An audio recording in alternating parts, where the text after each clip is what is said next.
प्रिय भक्तजनों,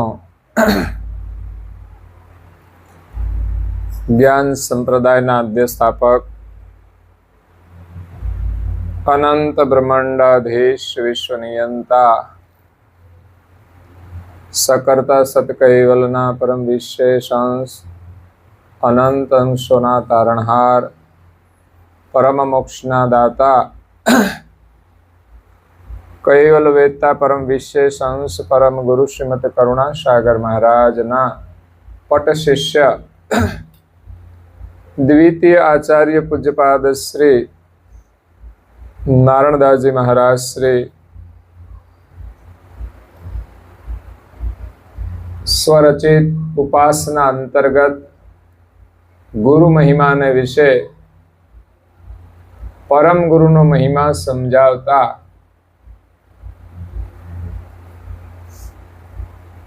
गुरु महिमा साखी ने विषय कहे छे कि प्रथम परम गुरु ने नमो दिए करता संबंधी ज्ञान आप नपुपति जान के तजे जगत अभिमान। आ जगतनी अंदर गुरुनो महिमा अपरंपार छे। शारदा अने शेष पण जेनो पार न पामी शके तो पछी सामान्य जीव तो गुरुना महिमा ने शुं जाणी शके। परंतु गुरुना कृपा पात्र एमना शरणागत जे कोई होय एज गुरु महिमा ने समझी शके छे। एटले आ जगतनी अंदर जे कोई महान पुरुषो थया छे जेमणे गुरुनी शरणागति स्वीकारी छे, गुरुना कृपा पात्र थया छे, तेओए गुरुना महिमानुं वर्णन कर्युं छे। नारायणदासजी महाराज श्रीए गुरु महिमानुं वर्णन कर्युं छे।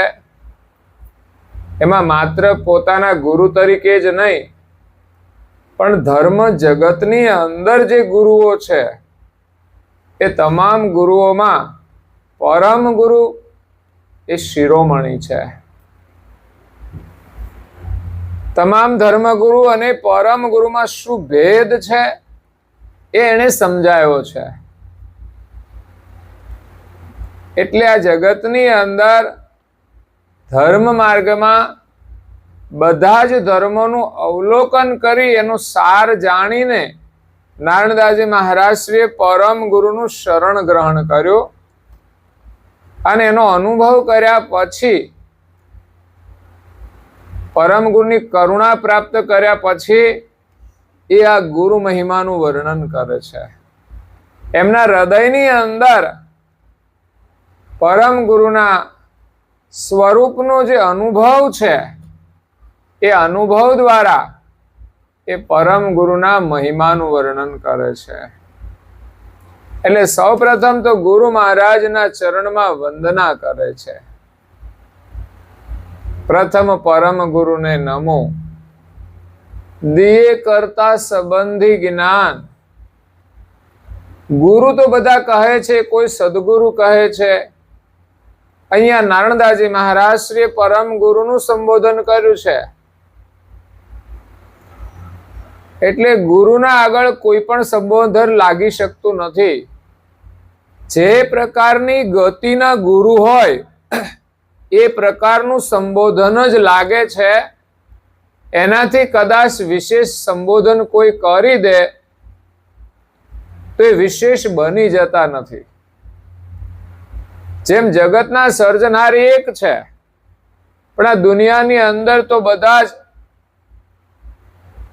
अलग अलग भगवान की मान्यताओं छे अने भगवान टाइटल आपी दे छे पण भगवान केवाथी भगवान नहीं बनी जता। वास्तविक भगवान जे छे तेज भगवान रहे छे, सर्जनहार रहे छे। एवी ज रीते जे कक्षाना गुरु होय एना आगळ ए ज टाइटल लागे। प्राथमिक शाळाना शिक्षक होय तो पछी एने कई हाईस्कूलना शिक्षक तो कहेवाय नहीं। પછી હાઈસ્કૂલના શિક્ષક હોય એને કોલેજના શિક્ષક ના કહેવાય, કોલેજના શિક્ષક હોય એને PhD ના શિક્ષક ના કહેવાય. દરેક કક્ષાના શિક્ષક હોય છે, એ પ્રમાણે એની ઓળખ હોય છે. એવી જ રીતે ડોક્ટરની પણ અલગ અલગ ડિગ્રીઓ હોય છે. બધા ડોક્ટર જ કહેવાય, પણ નીચે પાછું લખવું પડે ડિગ્રી, કે એમની કઈ ડિગ્રી છે, MS છે, MBBS છે, કે અલગ અલગ એની ડિગ્રી આવતી હોય છે. એક ગામડાની અંદર એક ડોક્ટર હતા, એમણે દવાખાનું ખોલ્યું એટલે બોર્ડ મારી દીધું ડોક્ટર, એનું નામ લખી દીધું અને નીચે ડિગ્રી લખી RMP. તો કોઈ પૂછ્યું કે RMP એટલે શું, એનું આખું નામ શું એમ ડિગ્રીનું? તો કે રામજી મંદિરના પૂજારી. એમાં પેલા પૂજા કરતા હતા ને પછી આમાં કે આવી ગયા ના અનુકૂળ આવ્યું હતા. ઘણી વાર કમ્પાઉન્ડરમાં બહુ સમય લોકો કામ કરે ને તોય પછી એ નાનું દવાખાનું ગામડામાં નાખી દે ને તો ચાલે. એને ઇન્જેક્શન મારતા આવડી જાય. પછી માથાની, તાવની, ઉધરસની, આ 5-7 મેઇન રોગ છે ને એની ખબર હોય કે આની દવા છે, પછી એટલી ડબલીઓ રાખીને બેસવાનું બસ. બીજું ઓપરેશન તો કરવાનું હોય નહીં. તકલીફ હોય તો કે ભાઈ શહેરમાં જતા રહો, મોટા ડોક્ટર પાસે જતા રહો. એમાં ધર્મગુરુઓમાં પણ આવું બધું હોય છે. ક્યાંક કોઈ ગુરુની સાથે રહ્યા હોય અને પછી નવી દુકાન નાખીને એ ગુરુ બની જાય, પણ એની પાસે ગતિ નથી હોતી. પછી તો એના ચેલાઓ એમને સદગુરુ કહે ને તો એમ ના કે તમે આ મને ના કહેશો. સદગુરુ બધાને લાગી શકતું જ નથી. દરેકને માટે પોતાના ગુરુ મહાન હોય છે, છતાં પણ જે પ્રકારના ગુરુ કક્ષાના હોય, જ્યાં સુધીનો લક્ષ્ય આપતા હોય એ પ્રમાણે જ એને સંબોધન થાય છે. જનરલ ગુરુ હોય છે, પછી તત્વના ગુરુ હોય છે, તાય ગુરુ, અને ત્રીજા પ્રકારના સદગુરુ આવે જે આ શરીરની અંદર શરીરને ચલાવનાર ચૈતન્ય અંશની ઓળખાણ કરાવે, સત્યની ઓળખાણ કરાવે, એ સદગુરુ છે. અને આ શરીરમાં સત્ય શું છે, જે શરીરને ચલાવે છે તે જ સત્ય છે, એ સિવાય કશું સત્ય નથી. એ ચાલ્યો જાય પછી આમાંથી કશું ચાલતું નથી, આમાં કશાનું મહત્વ રહેતું નથી. એટલે જનરલ ગુરુઓ આપણને ધાર્મિક જ્ઞાન આપતા હોય છે, પરંતુ સદગુરુ છે એ આપણને કર્મકાંડમાંથી બહાર કાઢી, બહારની દોડાદોડીમાંથી છોડાવી, કુદાકુદ કરવામાંથી છોડાવી અને આ શરીરમાં રહેલું આપણું સત્ય સ્વરૂપ ઓળખાવે છે, એનું જ્ઞાન આપી અને એને ઓળખવા માટેનો રસ્તો બતાવે છે, એને પામવા માટેની સાધના આપે છે. જ્યારે જનરલ ગુરુઓ તો શું હોય, તમારે આ જોઈએ છે તો આ વ્રત કરો, આ જોઈએ છે તો આ વ્રત કરો, અને આપણે વ્રત તો આવ્યા જ કરે. શ્રાવણ મહિનો હમણાં ગયો તો ઢગલાબંધ વ્રત હતા. આ બહાદરો હતો કે શ્રાદ્ધ ને એવું આવતું હોય, આ નવરાત્રી આવી તો એ 9 દાડા મોજ કરવાની. તો એમાં દુનિયા રોકાયેલી છે, પણ કોઈને પોતાના સત્ય સ્વરૂપને પામવાની ચાહના નથી. ગુરુના ચરણની પણ ચાહના નથી. કરુણાસાગર બાપજી લખે છે, ગુરુ ચરણની ચાહના ગાવત નહીં ગુણગ્રામ, મંદમતી માયા મહી પાગી રહ્યા ધનધામ, વિપરીત વસ સબ જુગ ભયો લહો નહીં નિજ સાર, હું કહી નો ને ક્યાં લગી કિયો ન તત્વ વિચાર. સદગુરુ ચરણની ચાહના કોઈ વિરલા સેવકોને જ હોય છે. ગાવત નહીં ગુણગ્રામ, એવા જે મહાન ગુરુ છે એના ગુણગાન આ દુનિયામાં લોકો નથી ગાતા. અને બધા શાના ગુણ ગાય છે? માયાના ગુણ ગાય છે. મનખો માયાની માળા ફેરવે રે, એ રાત દિન માયાના ગુણ લાગાય. હું તો માગુ કૈવલ પ્રભુ એટલું રે. ગામની વાતો ગોળ જેવી લાગતી. બોલો, ગામની વાતો ગોળ જેવી લાગે અને નિંદા કરવામાં મનડું હરખાય. એમાં એને રસ પડે છે, પણ ગુરુના ગુણ ગાવામાં રસ પડતો નથી કે જલ્દી કથા પૂરી કરો. ભજન તો કે હવે ટાઈમ થઈ ગયો ઊંઘવાનો. બાકી રાત કેટલી ચાલી જાય શું ખબર પડે. એ ભજનની મસ્તી છે, એ સત્સંગનો મહિમા છે. વારંવાર આ યોગ મળવાનું નથી, આ માનવ જીવનમાં મળ્યો છે અને પછી તો તમારે ઊંઘવાનું જ છે. ઘોડા ગધેડામાં જાઓ, તમને કોઈ ઉઠાડશે નહીં, ઊંઘ્યા કરો.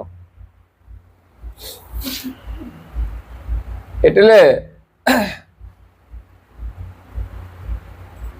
લોકો માયાના ગુણગાન કરે છે, વાહ વાહ કરે છે, પ્રશંસા કરે છે, એની વાતો બસ આખો દિવસ એમાં ને એમાં જ આપણે રસ બસ રહીએ છીએ. પણ ગુરુના જે ગુણ છે આ જગતની અંદર, પરમ ગુરુનો અવતાર શા માટે થયો છે, એની મહાનતા શું છે, એને આપણે જાણીએ. અને એને જાણવા માટે આપણા માટે માધ્યમ છે પરમ ગુરુ રચિત ધર્મ ગ્રંથોનું અધ્યયન. મારે રમીલાબેન પરીક્ષાઓ આપે છે, બહુ સારી વસ્તુ છે. કારણ કે મેં અનુભવ કર્યો છે. શરૂઆતમાં હું પણ પરીક્ષા આપતો હતો. પરીક્ષા એક માધ્યમ છે. પૂજ્યપાદ શ્રીતરદાસજી મહારાષ્ટ્રે યોજના કરી છે 7 શ્રેણી ને બધા જ ધર્મ ગ્રંથોનો અભ્યાસ, ઉપાસનાથી માંડીને. એટલે પહેલા નંબરમાં ઉપાસના શીખવી પડે. જો પરીક્ષા આપવી હોય પહેલે, તો ઉપાસના રોજ નિયમિત કરીએ અને આવડી જાય તો આપણા માટે પરીક્ષા સરળ છે. પછી ધીમે ધીમે ધર્મ ગ્રંથોનું વાંચન આવતું હોય છે. પેલા સામાન્ય તત્વજ્ઞાન પણ આવતું હોય છે. તો આપણે કથાઓ પણ સાંભળવી પડે અને ગ્રંથોનું અધ્યયન પણ કરીએ. એનો અભ્યાસક્રમ પણ હોય છે. તો નિયમિત આપણે થોડું અધ્યયન કરીએ તો બહુ મોટો લાભ છે. સમજાય જેટલું તેટલું, પરંતુ નિયમિત અધ્યયન કરવાથી આપણને ચોક્કસ લાભ થશે. કારણ એક તો આપણે સારું કાર્ય કરીએ છીએ, સારો સંગ કરીએ છીએ. પરમ ગુરુ રચિત વચનામૃતો છે, એને સાંભળવા, એનું સ્મરણ કરવું આ કોઈ સામાન્ય કામ નથી. કળયુગની અંદર સતયુગમાં કરેલું હજારો વર્ષના તપ સમાન આ પુણ્ય હોય છે. અત્યારે આ ટેકનોલોજીના જમાનામાં આપણું મન બહાર જ ભટકતું હોય છે. ટીવીમાં, મોબાઈલમાં, વાતોમાં, હરવા ફરવામાં, મનોરંજનમાં.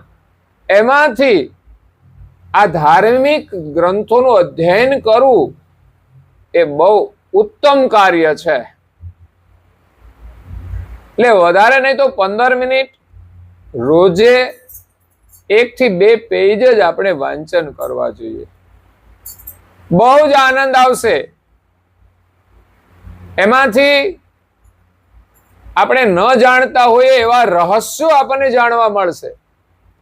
જોકે ઘણા રહસ્યો ગૂઢ પણ હોય છે, બધું આપણા જાણવામાં નથી આવતું, પરંતુ આ જગતની અંદર દુનિયાના ધર્મગ્રંથોમાં જે વસ્તુ નથી એવી અદ્ભુત વસ્તુઓ પરમ ગુરુએ લખી છે, જેને જાણીને આપણને આશ્ચર્ય થશે અને એનો મહિમા સમજાશે. પછી આપણું મન પરમ ગુરુના ગુણ ગાવામાં તત્પર થઈ જશે. એટલે 10-15 મિનિટ ધર્મગ્રંથનું અધ્યયન કરવું જોઈએ. પરીક્ષા એક માધ્યમ હોય, પરીક્ષા આપવાની હોય ને, આપણા છોકરાઓની પરીક્ષા આવે ને એટલે છોકરાઓ બહુ વાંચે, નહીં તો રેમાં કરે. પણ પરીક્ષા નજીક આવે ને એટલે 1 મહિનો તો સતર્ક થઈ જાય. પરીક્ષા ગઈ પછી બીજા દિવસે ચોપડી ઉઠાવશે નહીં. એમ આપણી પરીક્ષા પૂરી થઈ ગઈ ને પછી ગ્રંથની ઈચ્છા નહીં થાય કે ઘણું બધું વાંચ્યું છે, એનું સ્મરણ થઈ ગયું. કારણ કે એકની એક વસ્તુ હંમેશા કાયમ નથી આપણને રસ પડતી. એકનું એક શાક આપીએ તો ગમે નહીં, એકની એક વસ્તુ નથી ગમતી. એવી રીતે આપણા જીવનમાં અધ્યયન પણ પરિવર્તન હોવું જોઈએ. એક ગ્રંથ વાંચતા હોય પછી બીજો વાંચીએ, એમ પછી એ પૂરો થઈ એટલે ત્રીજો વાંચીએ. એવું નહીં કે એકનો એક ગ્રંથ વાંચ્યા જ કરીએ. પણ પરીક્ષા આવે ત્યારે તો એના ઉપર જ ધ્યાન કેન્દ્રિત કરવું પડે. જે વિષયની પરીક્ષા હોય, જે પેપર આપવાનું હોય ને એ દિવસે તો એ જ વાંચે, કે બીજા વિષયનું ના વાંચે કે ભાઈ આવતીકાલે મારો પેપર છે તો એનું થોડું જોઈ લો, પણ એ કાલે જોઈશું, આજે તો આનું જ કામ કરવાનું. એવી જ રીતે આપણે જે પરીક્ષા આપીએ એ જ ધર્મગ્રંથોનું અધ્યયન એકવાર નહીં પણ વારંવાર થઈ જાય એટલે એમાંથી ઘણી બધી બાબતો આપણા સ્મરણમાં આવી જાય. નહીં તો આપણે ઘણીવાર વાંચીએ ને બધું ભૂલી જઈએ છીએ. એકવાર વાંચીએ તો આખો ગ્રંથ પૂરો થતા થતા તો લગભગ 1-2% જ યાદ રહે, બાકીનું બધું ભૂલાઈ જાય. પણ એક ગ્રંથ નજીકના સમયમાં એકવાર વાંચ્યા પછી ફરી રિપીટ થાય, ફરી ત્રીજી વાર રિપીટ થાય તો ઘણી બધી બાબતો આપણા સ્મરણમાં આવી જશે. અને પરમ ગુરુનો જે મહિમા છે એનું પણ આપણને ગૌરવ થઈ જશે. આપણે ખાલી યાદ રાખવા માટે નથી વાંચતા, પણ એનો મહિમા જાણવા અને એનું ગૌરવ ધારણ કરવા માટે. કે પરમ ગુરુએ ઘણી બધી બાબતો આપણને જે કઈ છે એને આપણા આચરણમાં લેવા માટે અને હરતા ફરતા આપણને એનું સ્મરણ થાય એ મહત્વનું છે. તો રોજે રોજ મોબાઈલ ચાર્જ કરીએ ને એવી જ રીતે આપણે 15 મિનિટ ગ્રંથ વાંચીને આપણો મોબાઈલ ચાર્જ કરી લેવો અને એ 15 મિનિટનું વાંચન આખા દિવસ દરમિયાન જેટલી વાર યાદ આવે એટલી વાર સ્મરણ કરવાનું. આપણને એમ થાય કે નવરા પડ્યા છે તો શું સ્મરણ કરીશું, તો એટલું યાદ કરવાનું કે આજે આપણે સવારે શું વાંચન કર્યું છે. તો ઘણી બધી બાબતો ભૂલાઈ ગઈ હોય તો ફરી આપણે રિપીટ કરીએ તો બીજા દિવસે પાછું એ યાદ રહેશે અને પાછું એ દિવસે પાછું થોડું નવું પણ વાંચવાનું. એટલે 2 પેજમાં 1 પેજ પાછું રિપીટ કરી લો. તો એ પરમ ગુરુનો જે મહિમા છે અપરંપાર છે. પણ વર્તમાન સમયની અંદર બહિર્મુખ પ્રવૃત્તિઓ વધતી જાય છે. એમાં આ ધાર્મિક ક્રિયા કરવી એ કળિયુગના સમયમાં તો ઘણું કઠિન કામ છે. માંડ માંડ જોવો ને આટલા લોકો ભેગા થાય. હમણાં કૂદવાનું હોય ને તો થોડી સંખ્યા વધે. હમણાં 9 દિવસનો પ્રોગ્રામ છે એટલે ગામડામાં તો ઠીક છે, નાનો પ્રોગ્રામ હોય, પણ તમે શહેરમાં જુઓ તો કેટલી ભક્તિનો ઉભરો આવ્યો છે. તો એ આપણને ખબર પડે માતાજીના ભક્તો કેટલા છે. દેવોના ઓછા પણ માતાજીના ભક્તો વધારે. કારણ કે આપણો ઉત્સવ એવા પ્રકારનો થઈ ગયો છે જેમાં વધારે પ્રદર્શનનું મહત્વ થઈ ગયું છે. સારા કપડાં પહેરી નાચવાનું, કૂદવાનું, એકાબીજા આગળ પ્રદર્શન કરવાનું, એકબીજાના આકર્ષણનું કેન્દ્ર બની ગયું છે. બાકી હમણાં એમ કહીએ કે આટલા બધા બેસી જાઓ શાંતિથી એક સભામાં, એક ભક્ત છે આપણો ગરબો ગવડાવશે, આપણે બધા સાંભળજો, તો ધીમે ધીમે ધીમે ધીમે સંખ્યા ઓછી થઈ જશે. કલાકમાં તો બધા ઘર ભેગા. એટલે સાચા ભક્તોની આપણે કસોટી કરીએ તો શ્રદ્ધા બધાને હોય છે. માતાજીમાં એના ગરબા પણ ગાતા હોય છે, કોઈ કોઈક જગ્યાએ વળી ફિલ્મના સંગીતો વાગતા હોય છે. કારણ કે લોકોને નચાવવા હોય તો સંગીતો પણ એવા આપવા પડે, અને નાચવાનું જ મહત્વ છે. આપણે ત્યાં ગરબા પોતે ગાવાનું મહત્વ છે, પણ હવે તો બધું કેસેટ વાળું થઈ ગયું ને, કે કેસેટ મૂકો ને આપણે બધા કૂદો.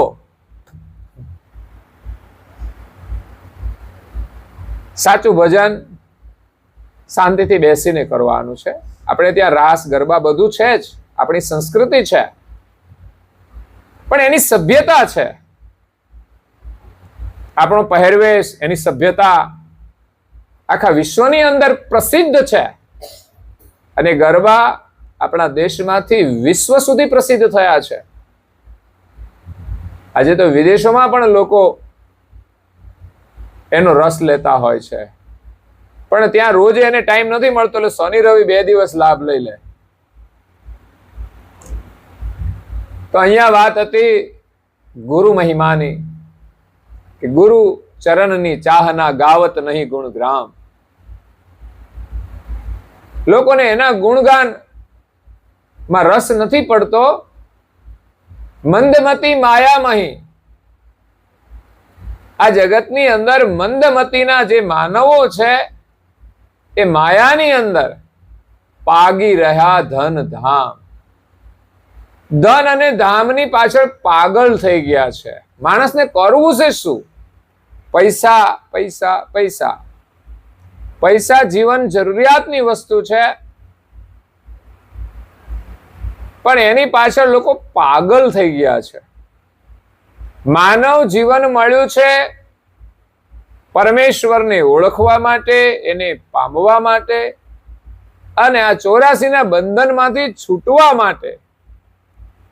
પણ લોકો તો માત્ર ને માત્ર પૈસા અને મકાનની અંદર માણસ કમાય જરૂર છે, પણ એ પછી આવે તો કરવાનું શું? તો કે જેટલા પૈસા હોય એવો બંગલો બાંધવાનો. બંગલો બાંધીને એમાં ભજન કરવું જોઈએ. મકાન જરૂરી છે, પણ એમાં નિયમિત આપણે જો પ્રાર્થના ના કરીએ તો એ બંગલાનું કોઈ મહત્વ નથી. એના કરતા તો સ્મશાન સારું. ત્યાં શાંતિ તો હોય. જ્યાં પ્રાર્થના ઉપાસના ના હોય, જ્યાં સંસ્કાર ના હોય, ત્યાં શાંતિ નથી હોતી.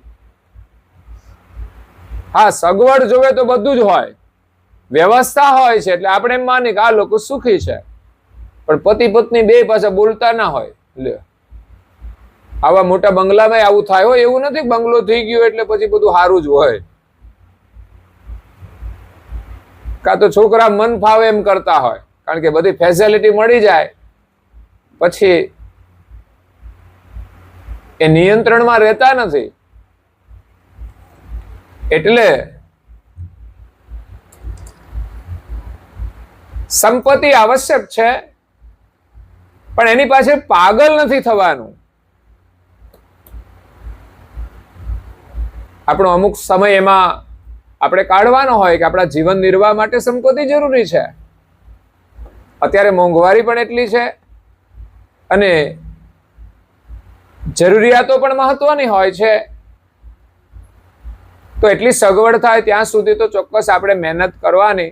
અને વધારે કમાતા હોય તો મહેનત તો કરતા જ રહો, પણ પછી સમય કાઢીને ઓછું કમાઈએ કે વધારે, પણ આપણા કલ્યાણ માટે તો આપણે સમય કાઢવો જ જોઈએ. એમાં આવે ધર્મગ્રંથોનું અધ્યયન આવે.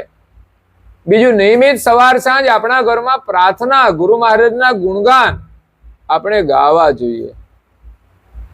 પણ ઘરમાં એકાદ વ્યક્તિ જે કંઈ જાગ્રત હશે એ કરતી હશે ને બીજા બધા ફરતા હશે. બધાને આમાં રસ નથી. ભજન હોય કે સત્સંગ હોય કે પ્રાર્થના હોય, એવું નથી કે આ માત્ર બહેનોને જ કરવાનું છે. જેમ ઘરકામ તો કે એ તો બહેનોને કરવાનું, એવી રીતે ભજન તો કે એ તો બહેનોનું કામ છે. તો પછી તમે શું કરશો? તમે કઈ નવું પરાક્રમ તો કરો. કઈ બહેનો ભજન કરે તો ભાઈઓ સત્સંગ કરે. ચાલો અઠવાડિયામાં એકવાર ભેગા થઈ ગ્રંથોનું વાંચન કરીએ અને આપણામાં જ્ઞાન આવે, બુદ્ધિ આવે, જાગૃતિ આવે. આજે વિજ્ઞાનનું મહત્વ છે. જે લોકો ભણશે સુખી થશે, એમ આપણા ઘરમાં આપણે સુખી થવું હોય તો આ ધર્મ ગ્રંથોનું અધ્યયન, એનું જ્ઞાન બહુ જરૂરી છે. જ્ઞાન હશે ને તો આપણે આને સંભાળી શકીશું. તો કંઈક તો આપણે કરવું જોઈએ જેનાથી આપણું કલ્યાણ થાય અને પરિવારમાં પણ આપણે સુખી રહીએ. અને ઘર બનાવીને આપણે એમાં શાંતિથી રહીએ, એના માટે ઘર હોય છે. તો ઘરમાં બધા લોકો નિયમિત શાસ્ત્ર અનુસાર સમયસર ઉઠે, નિયમ અનુસાર નાઈ ધોઈ પરવારી પૂજા, પ્રાર્થના, ધ્યાન, ભજન આ બધું કરવું જોઈએ. એમાં રસ લેવો જોઈએ. લોકો કે અમને આવડતું નથી, પરંતુ આજે મોબાઈલ આવ્યા ને એમાં આપણને કઈ ખબર પડતી નહોતી કે આ મોબાઈલ ચાલે કેવી રીતે. પેલા દોરડાવાળા હતા ને ત્યારે ખબર હતી કે રિંગ આવે ને એટલે ઉપાડવાની અને ડાયલ મારો એટલે બસ નંબર રિંગ જાય એટલે વાત કરવાની, બીજી કઈ નહીં. પણ આ દોરડા વગરના હતા એમાં તો ખબર નહોતી પડતી કયું બટન દબાવવાનું. અને હવે તો એન્ડ્રોઈડ એટલે બધા આવી ગયા વિડીયો વાળા મોબાઈલ. તો એમાંય લોકો બધું જોતા થઈ ગયા, બધી ખબર પડવા માંડી કે આ વોટ્સએપ કહેવાય, આ યુટ્યુબ કહેવાય, આ ફેસબુક કહેવાય. એટલે આની અંદર બધાના ફેસ હોય એમ.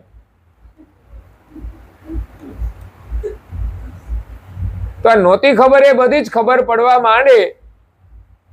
તો આપણે નિયમ પાળીએ ને એટલે બધી જ ખબર પડવા માંડે. છોકરું બાલ મંદિરમાં જાય ને એને કઈ ખબર નથી પડતી, પણ જાય છે તો એક વર્ષમાં કંઈક તો ખબર પડે છે ને. એ રમકડા જોતું હોય, એના નામ આવડે, પછી પહેલા ધોરણમાં જાય, કક્કા આવડે, ABCD આવડે. એમ કરતા કરતા એ આગળ ભણે છે ત્યારે એને વાંચતા લખતા અને એક સમય તો એ મોટો વ્યવસાય પણ કરી શકે છે, સારી નોકરી પણ કરી શકે છે. આજે ઘણા લોકો કેટલા બધા ટેલેન્ટ છે, તે કેટલું બધું સંચાલન કરે છે. તો આપણે ગામડામાં રહેતા હોઈએ તો ગામડા પ્રમાણે પણ કંઈક કામ તો કરી શકીએ ને. એટલે થઈ શકે એવું સરળ કાર્ય બધાએ કરવું જોઈએ. સમયસર ઉઠવાનું, નાઈ ધોઈ પૂજા, પ્રાર્થના, ધ્યાન, ભજન અને કપાળમાં તિલક અવશ્ય કરવું જોઈએ. પણ આ તો બધું આપણે સામાન્ય ગણી નાખ્યું છે અને ન કરવાનું હોય એવું બધું લોકો કરતા હોય છે.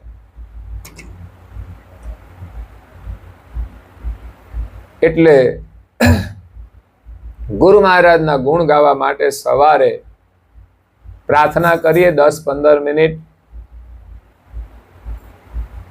બાકી બધાને પૂછવામાં આવે તો કઈ આવડતું નથી હોતું. એક જે બોલવાની હોય તો આપણે ન બોલી શકતા હોઈએ તો આપણે જીવનમાં કરશું શું? આવી સામાન્ય ક્રિયાઓ તો બધાને આવડવી જોઈએ, એમાં જાગૃતિ હોવી જોઈએ. આપણે નાના બાળકોને પણ શીખવવું જોઈએ. તો ગુરુ મહારાજના ગુણ આપણે ગાવાના છે. એનો મહિમા અપરંપાર છે. પણ માણસો માત્ર ને માત્ર સંસાર સુખની પાછળ પાગલ થઈ ગયા છે, ભોગ વિલાસની અંદર પાગલ થઈ ગયા છે. આપણે મકાન બનાવે ને તો જોયું કે એમાં આનંદથી રહેવા માટે બનાવ્યું હોય,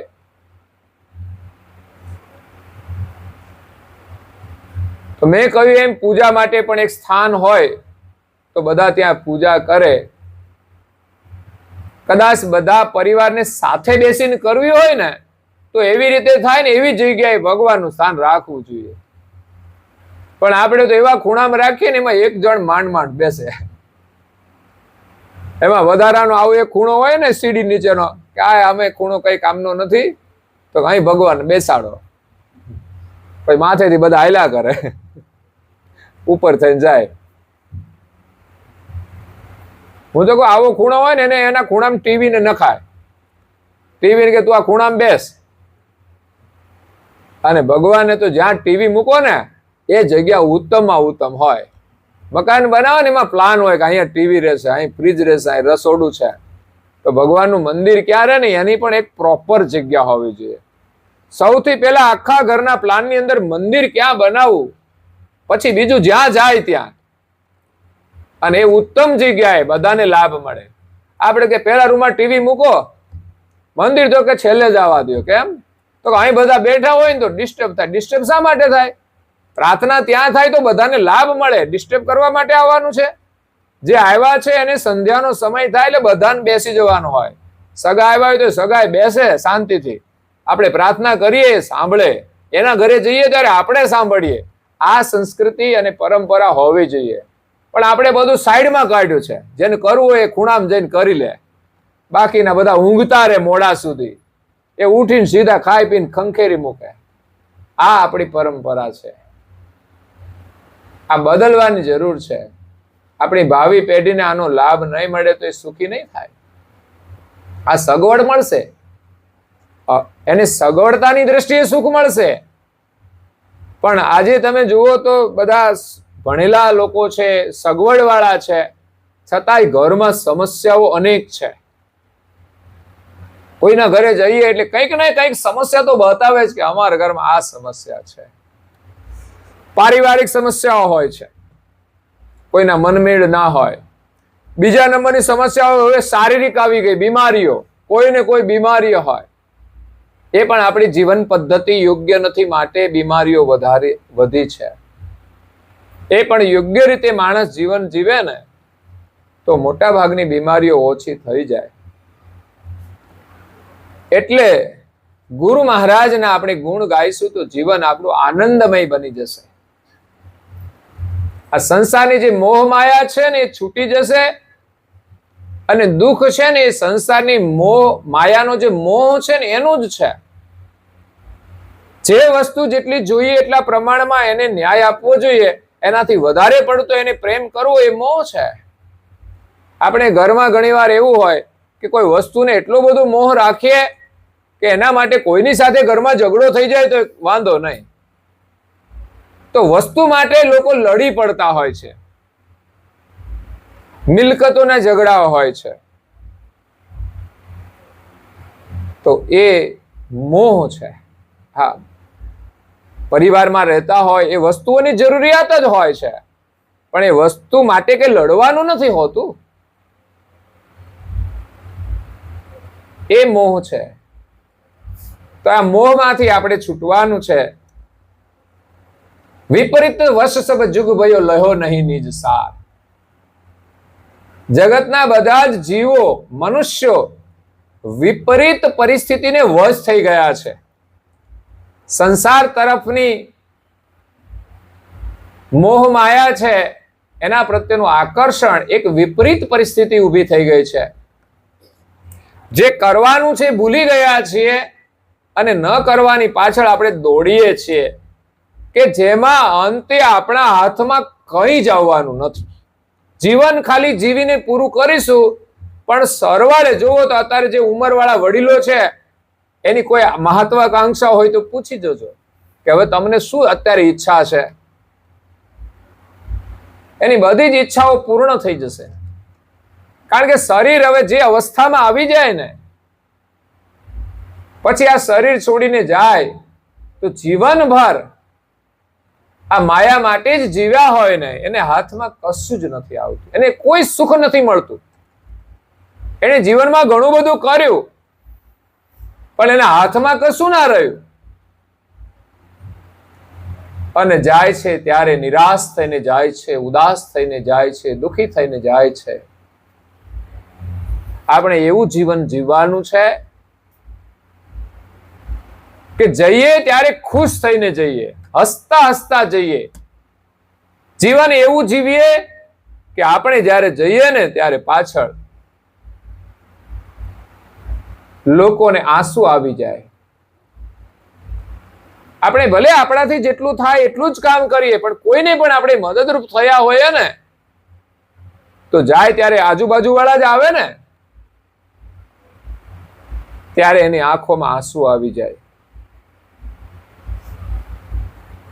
કબીર સાહેબ કહે છે, જબ તું આયો જગત में जगत हंसे तुम रोय, ऐसी करणी कर चलो कि तुम हंસો અને જગ રોય.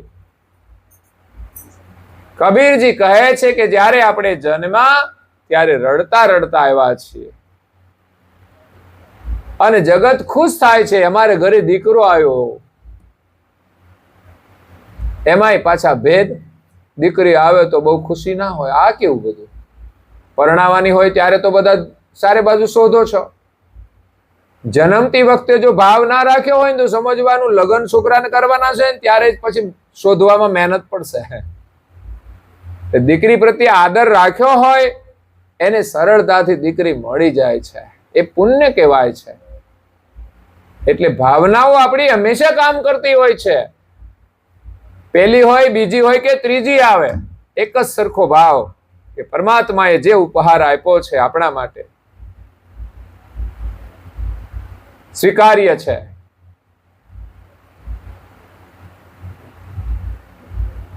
પણ દીકરી તો કહે છે આપણા ઘરે રહેવાની નથી એટલે એનું બહુ મહત્વ નહીં. તે પુત્ર વધુ આપણી થવાની નથી, એ તકલીફ વાળું કામ છે. સમસ્યા એ સમસ્યા છે. પણ ધર્મના સંસ્કાર હોય, સમજણ હોય તો દીકરીઓ પણ આપણા માટે આશીર્વાદરૂપ છે અને આવનાર પુત્ર વધુ છે એ પણ આશીર્વાદરૂપ છે. પણ દીકરી સમાન દીકરી જ માનતા હોય છે જ્યાં સંસ્કાર છે ત્યાં. એટલે આ જગતમાં આપણે આવ્યા છીએ, આપણું અહોભાગ્ય છે. આ સારો મોકો મળ્યો છે તો આપણે કઈ સારું કામ કરીને જવાનું છે. જીવનના અંતે આપણું મન ખુશ રહે, એ જે સારા કામો કર્યા હોય ને એની જ ખુશી અંત સમય રહી શકે છે. અને આપણી સાથે આવવાનું પણ એ જ છે. પણ સારું કામ ના કર્યું હોય તો પછી ખુશી મળે ક્યાંથી? સ્વાર્થના કામો તો જ્યારે થાય ને ત્યારે જ ખુશી આપે, પછી કાયમ ખુશ આપણે રહેતા નથી. તમે ખાવ ને તો તમે ખાવ ત્યારે ખુશી મળે, પણ પછી વૃદ્ધાવસ્થાની અંદર એ ખુશી રહેતી નથી. પણ કોઈને ખવડાવ્યું હોય ને તો એની ખુશી એ ઉંમર થયા પછી પણ આપણને રહેતી હોય છે, એની ઉર્જા રહેતી હોય છે. કદાચ આપણને ખાવાનું ક્યારેક ન મળ્યું હોય ને ત્યારે પુણ્ય આપણને બળ આપતું હોય છે. બાકી ઉપવાસ ના થાય કોઈનાથી. ઉપવાસ કરવાય સહેલા નથી હોતા. આપણે તો કે 3 ટાઈમ ખાઈ લેવાનું, વાંધો નથી, ખાઈ લઈએ તો. પણ ઘણીવાર લોકોને કહીએ ને કે ભાઈ આ તમે નથી ખાવાનું ખાવ છો ને એનો તો ઉપવાસ કરો કમસે કમ અઠવાડિયામાં એકવાર, તો એ થતો નથી. ઉપવાસ કરવા જોઈએ, ન ખાવાનું છે ને એ છોડવાના ઉપવાસ પહેલા. ઘણા લોકો કે અમે પૂનમ કરીએ, મેં કીધું પૂનમ કરો તો શું કરો? તો ફલાહાર કરીએ. મસાલા તો એ તો ખાવાના, મેં ખાક તમારો ઉપવાસ કહેવાય? પહેલો ઉપવાસ તો તમે આ છોડવાનો કરો. પેલું કરો છે સારું છે, એ ઉપવાસ પછી પણ જો સમજણ આવે કે ના આજના દિવસે તો આપણે આ ઉપવાસ કરીએ ને તો આ કચરો ખાઈએ તો પછી આપણો શુદ્ધ ઉપવાસ ના કહેવાય. જો આપણે અનાજ ખાઈએ ને આપણો ઉપવાસ ટળી જતો હોય તો પછી આ મસાલાથી આપણો કઈ ઉપવાસ જીવંત રહેવાનો છે? તો એક દિવસ તો આપણે મનોબળ કેળવવું જોઈએ. અને ઉપવાસ જ આપણને આવા વ્યસનોમાંથી છોડાવે છે. અનાજ વગર પણ ચાલે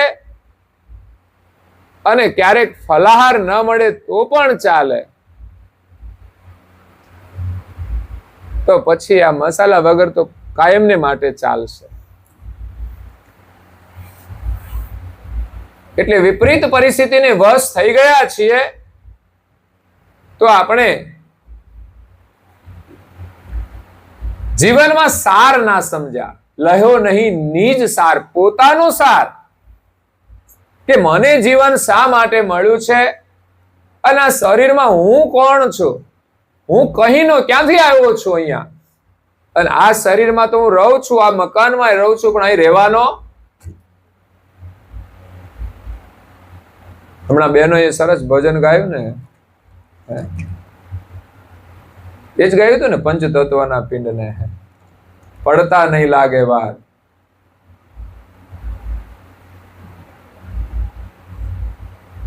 અમર નથી એમ જાણજો.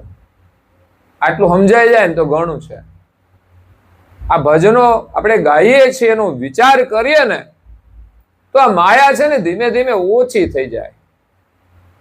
એવું નહીં કે ના મળે તો ઓછી થઈ જાય, બે રીતે ઓછી થાય. એક તો આપણને ના મળે કે હવે કઈ નહીં, ચાલો તારે, તો માયા ઓછી થઈ ગઈ. અને બીજું ઉંમર થાય ને પછી ઓછી થાય કે હવે તો બહુ ખાવાનો મોહ રહ્યો, પણ અંદર કઈ હોય તો ખાય ને. હવે ચવાય એવું જ નથી તો શું ખાવાનું. એટલે ઉંમર થયા પછી મોહ છૂટે એ શરીરની પરિસ્થિતિને આધીન, અને એક આપણી પરિસ્થિતિ એવી હોય અને આપણે ન ભોગવીએ, પણ આપણને મળે તો પણ આપણે સંયમમાં રહીને જીવીએ, એવું આપણું મન હોવું જોઈએ.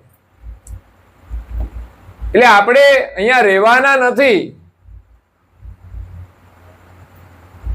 ક્યારે જવાના છીએ એની ખબર નથી.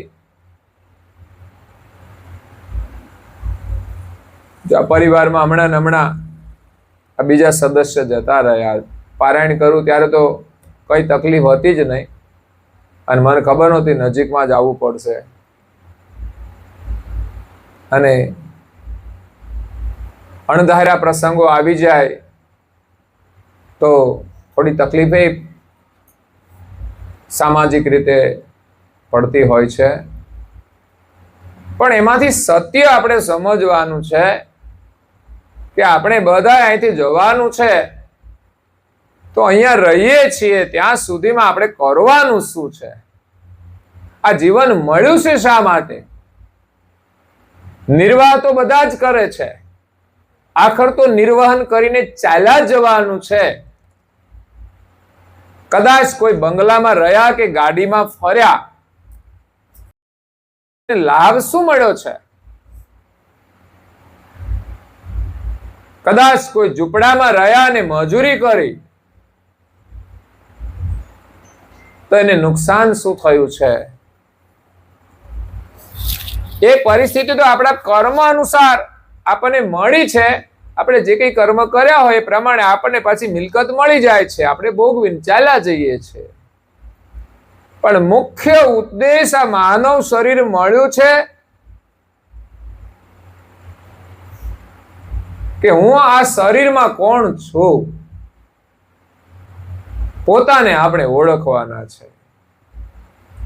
પોતાનો મહિમા જાણે તો આ શરીરની અંદર એ પોતે મહાન બની શકે તેમ છે. પોતે કેટલો મહાન છે એનો પોતાને અનુભવ થશે, પોતાનામાં કેટલી તાકાત છે.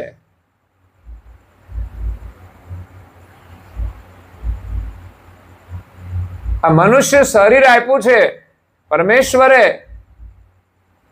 તો એ શરીર દ્વારા જ આપણે પોતાને ઓળખી શકીએ છીએ કે આપણે તો વિશ્વના સર્જનાર, જેણે આ જગતનું સર્જન કર્યું છે, એના આપણે અંશ છીએ.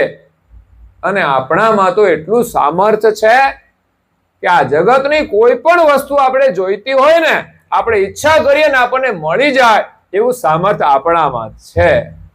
પણ એ સામર્થ્ય આપણે ભૂલી ગયા છીએ, આપણે પોતાને જ ભૂલી ગયા છીએ. એક માણસ સરસ એજ્યુકેટેડ હોય, સારું કમાતો હોય, પણ કુદરતી એક્સિડેન્ટલી એ બધી સ્મૃતિ ગુમાવી દે ને તો પછી એને પહેલાનો કોઈ લાભ મળતો નથી. પોતે પોતાની સ્મૃતિ ગુમાવી દે કે હું શું હતો એ ખબર ન પડે તો પછી માણસ પાગલ જેવો થઈ જાય છે. તો દુનિયામાં આપણી સ્થિતિ પણ એવી જ થઈ છે. આપણે માલિકના અંશ છીએ એ ભૂલી ગયા છીએ અને ઓછા વત્તા બધા આપણે પાગલ થઈ ગયા છે, શરીર પાછળ, સંપત્તિ પાછળ. પરંતુ આજે એક મજાનો સુવિચાર મળ્યો કે સંપત્તિ એક ઝટકામાં છૂટી જશે.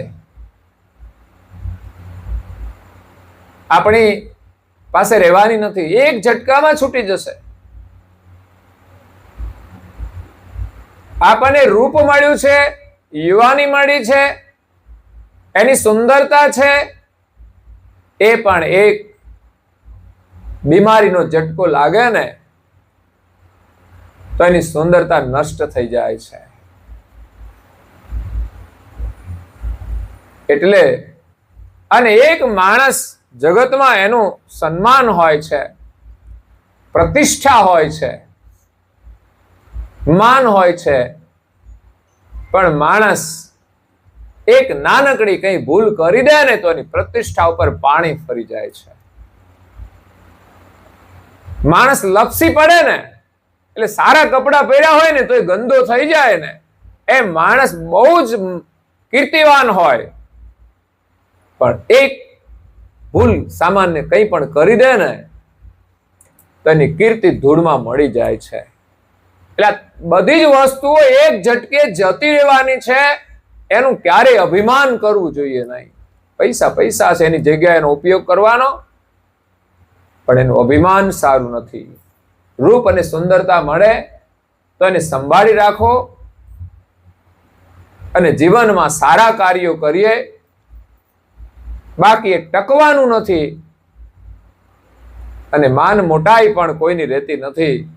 એટલે એનાથી પણ સાવધાન કે આ દુનિયામાં મોટા થવા માટે, માન મેળવવા માટે કશું કરવાનું નથી. એ પણ કંઈક ને કંઈક કલંક લાગી જ જાય છે. એ ખોટું ના કરે ને એના ઘરમાં છોકરો કરે ને તો એને કલંક લાગી જાય છે. એટલે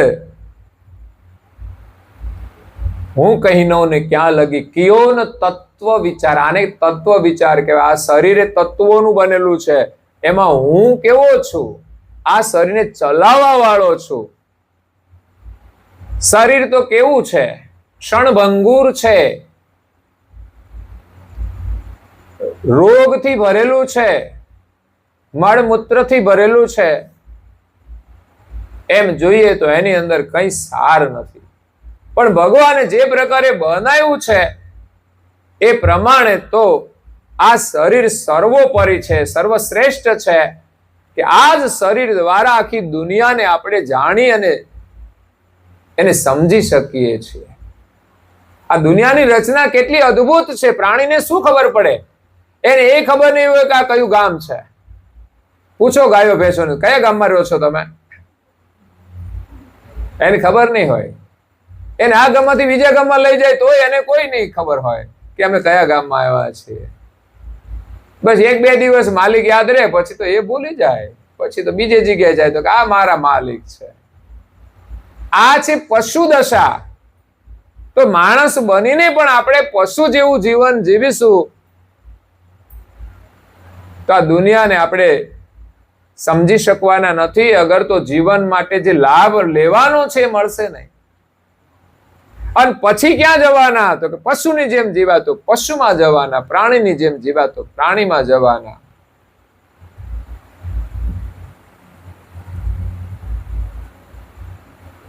અનેક પ્રકારના શરીર છે, જેની જેવી પ્રકૃતિ હશે એમાં એ જવાના. એટલે આપણે માનવ બનવાનું છે. ભગવાને મનુષ્ય શરીર તો આપ્યું છે, પણ હવે આપણે માનવ બનવાનું છે. માનવ ધર્મનું પાલન કરવાનું છે. પશુ પશુ જ છે, એ પશુના ધર્મનું પાલન કરે જ છે. બોલો. પણ આજે માણસ માણસ બનીને એ માનવ ધર્મનું પાલન નથી કરતા. એક નાની નાની બાબતોમાં પણ એ પોતાનો ધર્મ ચૂકી જાય છે. એ તો પશુની જેમ જીવે છે, માત્ર પાલન પોષણ કરવાનું, ખાવા પીવાનું, અને એમાંય ક્યાં વિવેક હોય છે ભાઈ? ખાવાનું સારું મળી જાય તો વધારે ખાઈ લે છે, અને ન ખાવાનું ખાઈ લે છે. તો એમાંથી આપણે બચવાનું છે. આપણે માનવતાનું જીવન જીવીને આ શરીરમાં આપણે કોણ છીએ એને જાણી લઈએ ને, તો આ દુનિયાની સમૃદ્ધિ છે ને એ તો આપણી ઈચ્છા અનુસાર આપણને મળી જાય તેમ છે. પણ પછી તમને એમ થાય કે આની બધી જરૂર શું છે? જરૂર કેટલી છે? આ શરીરને પોષણ મળે એટલું ખાવાનું જરૂરી છે. આ શરીરને ઢાંકવા માટે જોઈએ એટલા કપડા જરૂરી છે, અને રહેવા માટે જે આશ્રય મળે એમાં રહી શકાય. એવું નહીં કે આવું જ મકાન જોઈએ. આ દુનિયામાં બધા જ લોકો રહે છે, જેને જે ભાગ્ય પ્રમાણે ઘર મળે છે એમાં જીવન પૂરું કરે છે. છતાંય આપણને સારું મળે એની મહત્વાકાંક્ષા સારી છે, અને સારા ઘરમાં રહીને ધન્યવાદ આપીએ ભગવાનને કે આપણને સારું મળ્યું છે. ફરી પણ સારું મળે એના માટે પણ આપણે સારું કાર્ય કરીએ. સારું કઈ એમ આપણને હારા જોઈને કઈ આપી નથી દીધું, પણ આપણે કંઈક સારું કર્યું જ હશે તો એ સારું મળ્યું છે તો એ ભૂલવું ના જોઈએ કે આ સારું મળ્યું છે, આ મોકો છે, તો આપણે જીવનમાં સારું કામ કરી લઈએ, કોઈને મદદરૂપ થઈએ. તો અહીંયા ગુરુ મહિમાની વાત છે. પ્રથમ પરમ ગુરુને નમો, દિયે કરતા સંબંધી જ્ઞાન. આ જગતના કરતા કોણ છે એનું જેને જ્ઞાન આપ્યું છે પરમ ગુરુ છે. આ એક જ પરમ ગુરુ છે. સદગુરુ કોઈ કોઈ હોય છે આ જગતમાં, જે મહાન વિભૂતિઓ થઈ, જેને આત્માનો અનુભવ કરીને જન્મ મરણના ફેરામાંથી જે છૂટી ગયા, પોતાની ઓળખાણ કરી લીધી કે હું આત્મા છું, અને બધાની અંદર આપણા જેવો જ આત્મા છે. કોઈના પ્રત્યે રાગ નહીં, કોઈના પ્રત્યે દ્વેષ નહીં, કોઈની પ્રત્યે મિત્રતા નહીં, કોઈના પ્રત્યે શત્રુતા નહીં. એવો જેને ચૈતન ભાવ થઈ ગયો, એ બધાના પ્રત્યે સ્નેહ રાખે છે, અને એ અનુભવ છે સદગુરુનો છે, અને બીજાને એનું જ જ્ઞાન આપશે કે આ શરીરની અંદર આપણું સ્વરૂપ સત્ય છે. આ શરીર સત્ય છે. યુવાનીમાં તો સારું લાગે, પણ વૃદ્ધાવસ્થા આવશે ત્યારે તો એ જ શરીર હતું એ સત્ય રહ્યું નથી. એ પરિવર્તનશીલ છે. નાનું બાળક હોય ત્યારે તો બધાને બહુ જ ગમે, બધા જ એને તેડે, પણ એનું એ જ બાળક ઉંમર થઈ જાય છે પછી બધાને નથી ગમતું. પછી તો જેને સંસ્કાર હોય ને, જેને સંબંધ હોય ને એને ગમે, બાકી કોઈને ગમે નહીં. તો આ શરીરનો જ ભેદ છે. એ જ શરીર ક્ષણભંગુર છે, છૂટી પણ જાય છે. તો એ પંચભૂતનું શરીર પંચભૂતમાં મળી ગયું, જમીન ભેગું થઈ ગયું, પણ આપણે એમાં રહેતા હતા ને એ છોડીને નીકળી ગયા. તો એને આપણે ઓળખવાનું છે. એને જ્યાં સુધી નહીં ઓળખીએ ત્યાં સુધી આ સંસારના ચક્રમાં ફર્યા કરવાનું, અને સુખી કરતા વધારે દુખી જ થવાનું. સુખની તો ચાહના જ હોય છે કે મને સુખ મળે, પણ પછી આ બધું મળ્યા પછી સુખ તો થોડો સમય માટે હોય છે, પણ એમાંથી પાછા નવા દુઃખોનું સર્જન થઈ જાય છે. જે વસ્તુ સુખ માટે જ હોય છે, પણ વિવેક અને સમજના અભાવે એ જ વસ્તુ આપણને ભવિષ્યમાં દુઃખી કરી દે છે. લગ્ન કર્યા હોય ત્યારે સુખ માટે જ કર્યા હોય, પણ સમય જતા જો જીવતા ના આવડે તો પછી દુઃખી પણ થાય છે. જેના જીવનમાં કડવા અનુભવો થાય છે એને એમ થશે કે ના આ વાત સાચી છે. મિલકત આપણને મળે છે સુખ માટે જ મળે છે, પણ ઝઘડાનું કારણ બને ને ત્યારે આપણા માટે દુઃખરૂપ બની જાય છે. આ શરીર સુખ માટે મળ્યું છે, પણ યોગ્ય રીતે આ શરીરમાં રહીએ અને વર્તમાન કરીએ તો આ શરીર સુખ પણ આપે, પણ જીવતા નથી આવડતું તો આ શરીરની અંદર કેટલા બધા દુઃખો ભરેલા છે. જે વસ્તુ સંસારમાં સુખ આપે છે એ ભગવાને સુખ માટે જ બનાવી છે, પણ એને વાપરતા નથી આવડતું તો એ વસ્તુ આપણા માટે દુઃખરૂપ બને છે. એટલે જે કંઈ મળે છે એનો આપણે માત્ર ઉપયોગ જ કરવાનો છે, અને આપણે તો ચાલ્યા જવાના છીએ. તો આપણા સત્ય સ્વરૂપને ઓળખીએ, અને એ પણ આપણા પરિવારની અંદર પણ દરેકની સાથે એ આત્મા પ્રત્યે પ્રેમ રાખીએ, અને એમાં વિશેષ ખાસ કરીને કોઈ દુઃખી હોય તો એના પ્રત્યે પણ વધારે પ્રેમ હોવો જોઈએ.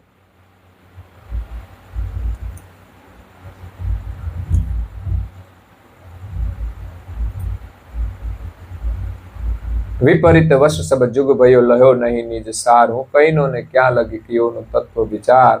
અહીંયા કરુણાસાગર મહારાજના ચરણમાં પૂજ્ય શ્રી નારાયણદાસજી મહારાજ શ્રી પ્રણામ કરે છે કે જેમણે કર્તાનું જ્ઞાન આપ્યું છે, આ જગતનું જેણે સર્જન કર્યું છે. જગત એટલાનું જ નહીં, આપણું પણ એમણે સર્જન કર્યું છે. આપણે પણ જગતમાં જ છીએ. તો આપણા પિતાને આપણે ભૂલી જઈએ એ જ આપણા દુઃખનું કારણ છે. અને એનો કોઈ સંદેશ આપે, એક માતાથી વિખૂટું પડી ગયેલું બાળક રડતું હોય, મેળાની અંદર છૂટું પડી જાય, પછી રડવા માંડે, પછી એને કોઈ કિંમતી રમકડા આપે ને તો એ છાનું ના રહે. અને આપણે તો છાના રહી ગયા હો, બધા રમકડા મળી ગયા ને હવે વાંધો નહીં, ભગવાન તો જ્યાં હોય ત્યાં. પણ મોટા ભાગે આપણે રમકડામાં જ આનંદ કરીએ છીએ. સંસારમાં એ જ દુર્દશા તો છે. માતા પિતાનો સ્નેહ છોડીને આપણે પદાર્થના સુખમાં આનંદ આવે છે કે આપણે એને ભૂલી જઈએ છીએ, એનું મહત્વ ઓછું કરી અને સંસારના કાર્યને મહત્વ આપી દઈએ છીએ. કાર્ય તો કરવાનું છે. જ્યારે માતાએ બાળકને જન્મ આપ્યો ને ત્યારે કાર્ય કર્યા છે, પણ મહત્વ તો બાળકને જ આપ્યું છે. એમ આપણા વડીલ મોટા થઈ જાય ને ત્યારે કામ તો ઘણા બધા હોય છે, પણ મહત્વ તો એને જ આપવું જોઈએ. કારણ કે સુખી થઈશું ને તો આ સંસારના લાખ કાર્ય કરીશું ને તોય સુખ નહીં મળે, પણ જો ઘરમાં વડીલોના આશીર્વાદ હશે ને તો આપણી પાસે કંઈ નહીં હોય ને તોય સુખી હોઈશું. એટલે આશીર્વાદ બહુ મહત્વના છે. એટલે આપણે બધું મેળવવાનું છે,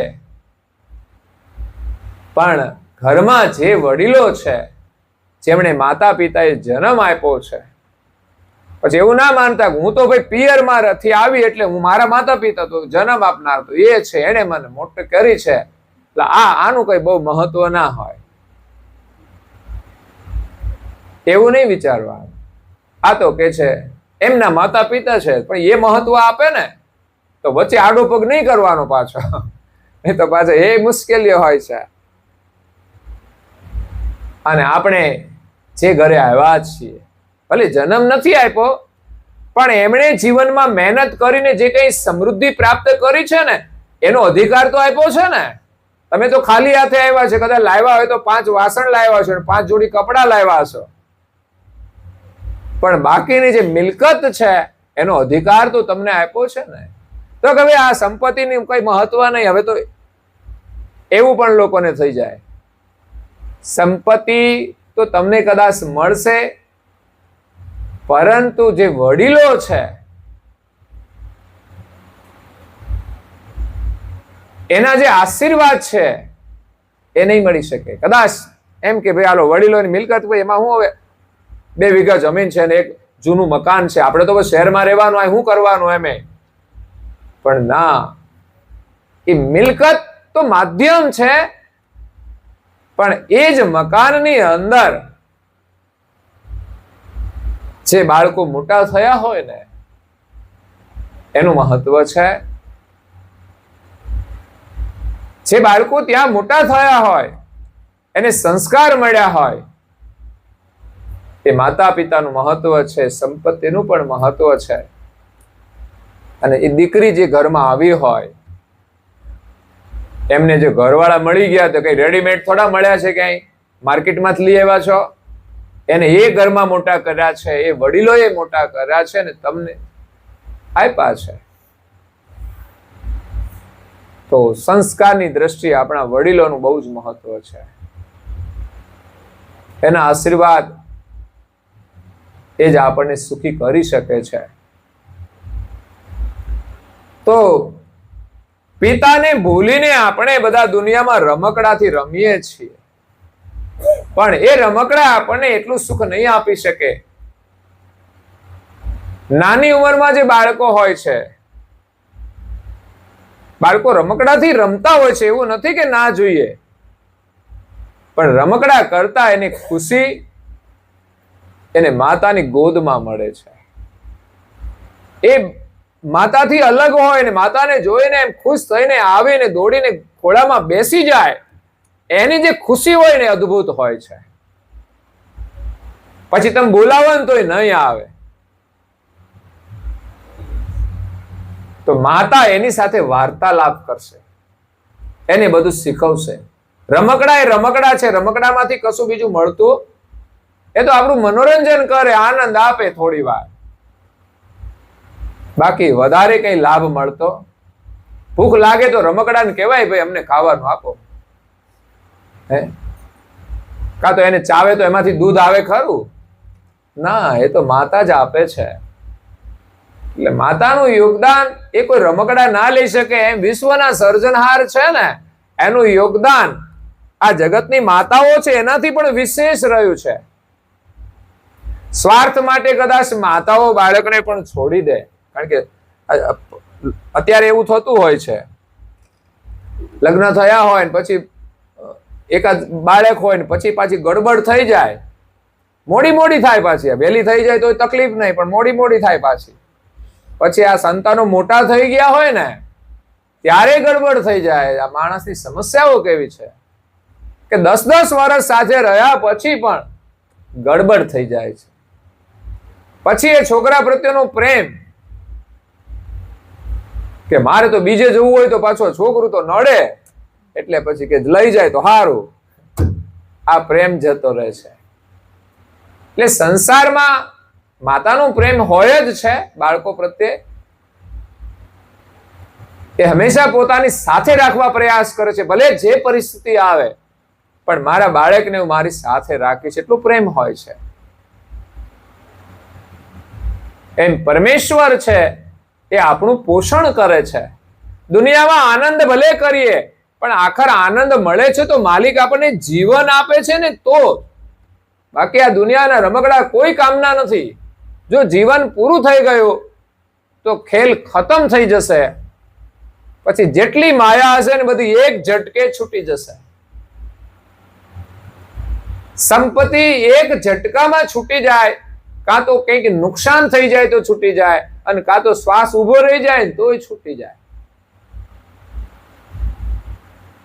ક્યારેક આપણે લૂંટાઈ પણ જઈએ. દુનિયામાં બહુ અત્યાચારો થયા છે, કેટલાય લોકો નિરાધાર થઈ ગયા છે, બેઘર થઈ ગયા છે. અરે વાવાઝોડા આવે છે ને અત્યારે વરસાદમાં, તોય લોકો મરી પણ જાય છે અને ઘર વગરના થઈ જાય છે. આ બધું ઝટકે નીકળી જાય છે અને એનું અભિમાન લઈને માણસ ફરે છે કે હું તો આમ ને હું તો તેમ. એટલે આ સંપત્તિ તો કાલે આવીને કાલે જતી રહેશે. જીવનમાં કંઈક સારું કામ કરીને ગૌરવ લેવાનું છે, અભિમાન તો ક્યારેય નહીં. એટલે શરીરનું અભિમાન રાખવા જેવું નથી. એ ક્ષણભંગુર છે, જીર્ણ થઈ જશે, મૃત્યુ થઈ જશે. અત્યારે ગમે તેટલી તાકાત હોય, પણ પછી ઊભા થવા માટે કોઈને કહેવું પડશે મદદ કરજો. ઉંમર થયા પછી તો થાય, પણ ક્યાંક મુશ્કેલી આવે ને તો વહેલાઈ પરિસ્થિતિ આવી જાય છે. એટલે ક્ષણભંગુર વસ્તુઓ છે તો પરમેશ્વરે આપણને આપી છે, તો સંપત્તિનો સદુપયોગ કરી લઈએ, શરીરનો સદુપયોગ કરી લઈએ અને જીવનમાં સારા કાર્યો કરવાનો યોગ મળે તો આપણે સારું કામ કરી લઈએ. તો પ્રથમ પરમ ગુરુને નમો દિયે કરતા સંબંધી જ્ઞાન આપ નપુ પતિ જાણ કે આપનું પોતાનું સ્વરૂપ આપણે ઓળખવાનું છે એ પરમ ગુરુ ઓળખાવે છે. ગુરુ વિના આપણે પોતાના સ્વરૂપને ઓળખી શકવાના નથી. એ સ્વરૂપ કેવું છે અને કેવી રીતે મળશે, કારણ કે એમાંય ઘણી ભૂલો છે. આ દુનિયામાં બધા જ લોકો જ્ઞાનની વાતો કરે છે, પણ બધાનું સંશોધન અલગ અલગ છે. બધા એમ કે છે આત્મા છે, પણ આત્માની વ્યાખ્યા બધા અલગ અલગ કરતા હોય છે. તો આપણા સ્વરૂપને ઓળખાવી અને એ જ સ્વરૂપના અનુભવથી આપણને માલિક ઓળખાવશે કે આપણા માલિક કેવા, તો કે આપણા જેવા. અને આપણે કેવા, તો એ આ શરીરની અંદર આપણે ઓળખવાનું છે. આપણે કેવા, આપણે તો શરીર માનીએ છીએ પોતાને, પણ ખરેખર આ શરીરને ચલાવનાર આપણે છીએ. એ જ આપણો મંત્ર છે. ગુરુ મંત્ર એ આપણા સ્વરૂપનો અનુભવ છે. મંત્ર જપતા જપતા આપણને અનુભવ થશે કે આપણે કોણ છીએ. આપણે પરમ ગુરુને પ્રણામ કરીએ છીએ, કૈવલને પ્રણામ કરીએ છીએ. તે મંત્રનો અનુભવ આપણે પ્રણામ કરીએ છીએ, એની ઓળખ એ જ આપણો મંત્ર છે. ઓહંગ અને સોહંગ એ બે સતચરણ છે આ શરીરમાં. એનાથી આ શરીર ચાલે છે અને એના દ્વારા ચલાવનાર હું, એ જ હું, બીજો કોઈ નહીં. ઓહંગ અને સોહંગ આ બે શ્વાસને ચેતન કરનાર. શ્વાસ લેવાય ઓહંગ છે, મુકાય સોહંગ છે. એને ચલાવનાર હું તમને પ્રણામ કરું છું, બસ બીજું કઈ છે જ નહીં.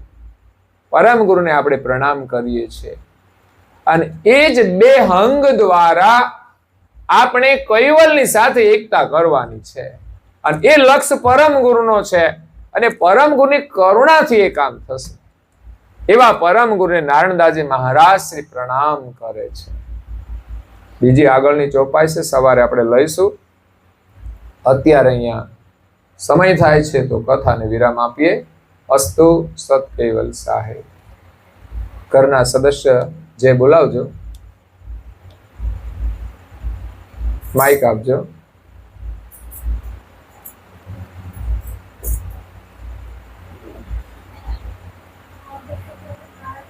જય જય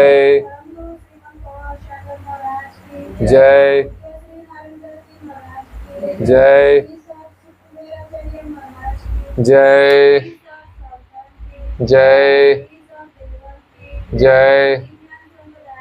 જય જય. કથા સત્સંગ પૂર્ણાવતી કા સત કેવલ સાહેબ. પગે લાગીશું 3 વાર. ખુરશી વાળા તમે બેઠા બેઠા લાગજો, જૂતા બૂતા એક બાજુ મૂકીને. સત કેવલ સાહેબ, સત કેવલ સાહેબ.